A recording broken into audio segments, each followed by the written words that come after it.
Okay, and now I'm going to work through writing the formula for each of these 5, the ones that we did in class on Friday, and I'm going to show y'all how I did this. So first, let's write the symbol for each element or polyatomic ion present in the name. Magnesium is Mg, and hydroxide, okay.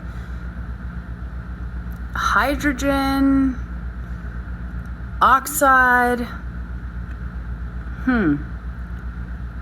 we know that oxygen is just oxide, and hydrogen would be hydride. So let's check here and see if it's on the polyatomic ion chart. Oh, here we go. Hydroxide is a polyatomic ion, and it's OH with a charge of -1. I'm going to go ahead and write that. And we also know that magnesium, because it's located in this column, has a +2 charge. Okay, so I'm going to take my charges and cross them.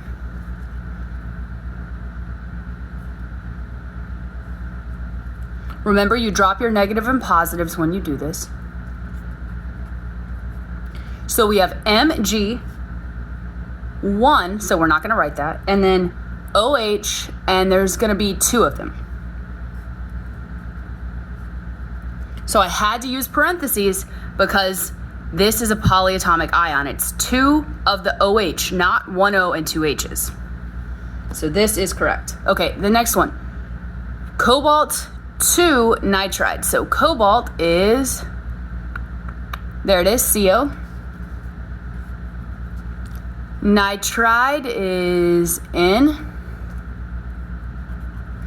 And you'll notice I always know which section of the periodic table to look in. That's because the first element is always a metal, so it's going to be somewhere over here, and the second element is always a non-metal, so somewhere over here, because these are all ionic compounds.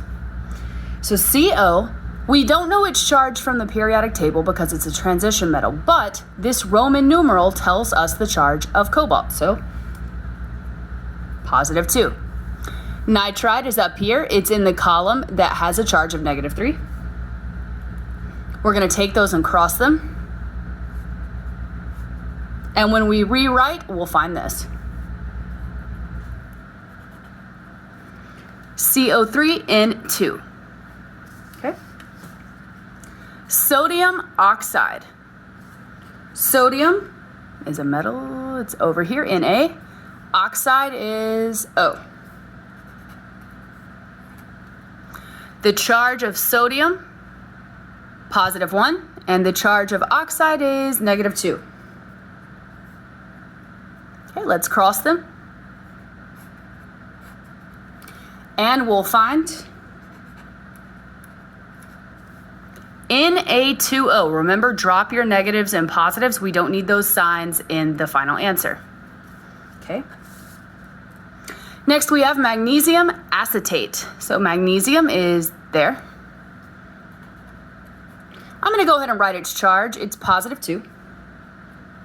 And acetate.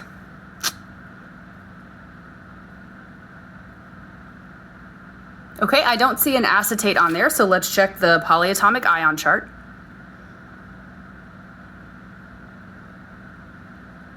Oh, there it is, acetate.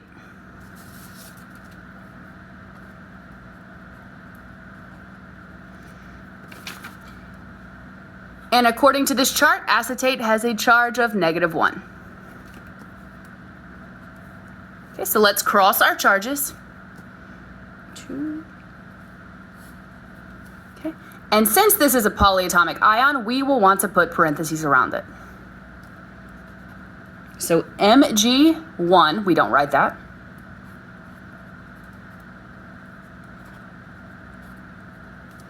And C2H3O2, 2. We had to put parentheses because we have 2 of this whole thing. And finally, let's do this last one. It's iron 3 chloride. Iron is Fe.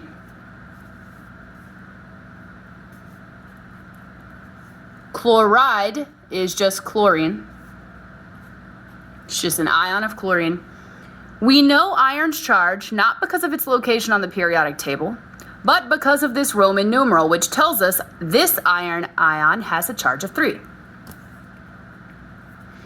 Chloride, because it's located in this column, has a charge of -1. Let's cross them.